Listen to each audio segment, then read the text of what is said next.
পালন করছি যতক্ষণ পর্যন্ত না আমাদের দাবি আদায় হবে আর ডিপিপিতে আমাদের পূর্ণ বাস্তবায়ন হবে ততক্ষণ পর্যন্ত আমরা রাজপথে থাকবো। এটাই আমাদের দাবি।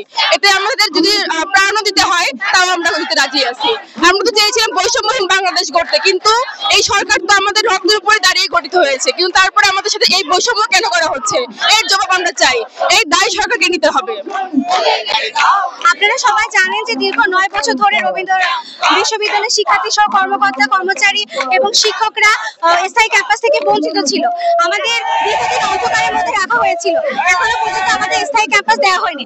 আমাদের স্থায়ী ক্যাম্পাসে আদায়ের জন্য আমরা আজকে রাজপথে নেমেছি। যতক্ষণ পর্যন্ত আমরা স্থায়ী ক্যাম্পাস না পাবো ততক্ষণ পর্যন্ত আমরা আন্দোলন করেই যাব।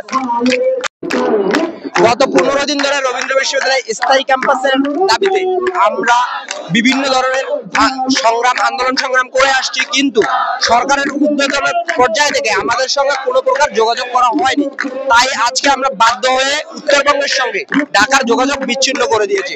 আমরা আগামীতে সচিবালয় ঘেরাওয়ের মতো কর্মসূচিতে যাচ্ছি। আমরা দীর্ঘদিন যাবৎ রবীন্দ্র বিশ্ববিদ্যালয় শিক্ষার্থীরা স্থায়ী ক্যাম্পাসের জন্য আন্দোলন করছি। দীর্ঘ 9টি বছর হয়ে গেল সরকারের পক্ষ থেকে রবীন্দ্র বিশ্ববিদ্যালয় স্থায়ী ক্যাম্পাস 1 টিটের টাকা দেওয়া হয়নি। সেই জায়গা থেকে আমরা স্থায়ী ক্যাম্পাস দ্রুত হয় সেই জন্য আমরা দাঁড়িয়েছি। আমাদের অবিলম্বে 3টি বর্তমান দাবি। একটা প্রথম দাবি, রেজওয়ানের বর্তমান উপরের পরিবেশ উপদেষ্টা যিনি, তার পক্ষ থেকে আমরা দাবি করছি। এবং আমাদের যে ডিপিপিটা দেওয়া আছে সেই ডিপিপিতে দাড়ি কমা কোন ধরনের সংযোজন বিয়োজন বাদ দিয়ে যে আমরা যে খুব অনিবিলম্বে এটা পাস করতে হবে।